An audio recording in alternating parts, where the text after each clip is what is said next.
به دلیل مشکلاتی که در رسیدن به یک توافق بین ما و آمریکا وجود داشت ناشی از تجاوز جنایتکارانه آمریکا و رژیم صهیونیستی به ایران، ما نهایتاً تصمیم گرفتیم که مذاکرات رو به 2 مرحله تقسیم بکنیم.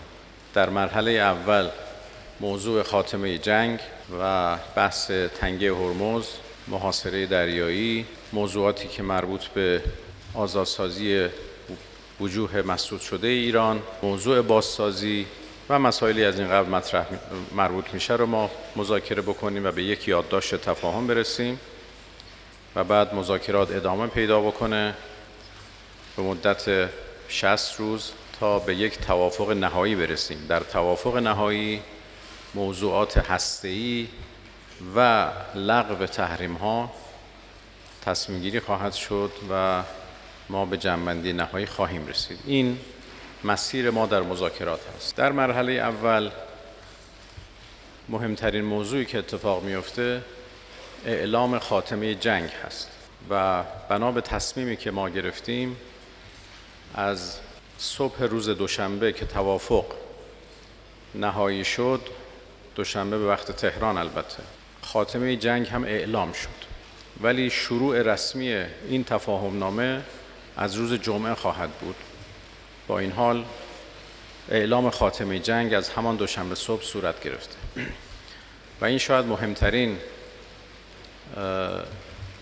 موضوعی هست که در تفاهم نامه وجود داره: اعلام خاتمه فوری و دائمی جنگ در همه جبهه‌ها از جمله در لبنان. با این وضعیتی که بالا داریم جلو میریم، تو این 47 سالی هم که جلو اومدیم هیچ بهتری نبوده، ندیدیم، چیز خاصی ندیدیم. برعکس روز به روز اوضاع مردم، اوضاع معیشت مردم بدتر شده که بهتر نشده. خب الان از هر کسی بپرسین کیه که بگه راضی هستن؟ اون چیزی که نشون داده به نظرم نه پایبند نخواهد، مطمئنا کارشکنی های خواهد بود، ولی به هر حال اتمام هر جنگی با صلح هست. این نظر شخصی بنده است.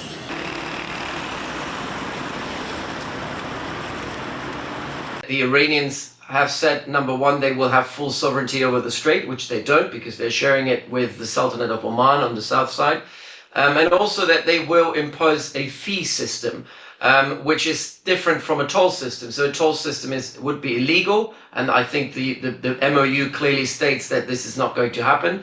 But under the sort of umbrella of freedom of navigation, there's still room for the Iranians to agree or impose a service fee to basically clear the mines, maintain security, maintain environmental security and protection of the area, and so on and so forth.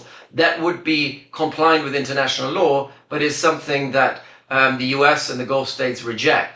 And so this will really have to see to what extent the Iranians are imposing this and actually going to be adamant that this will have to happen.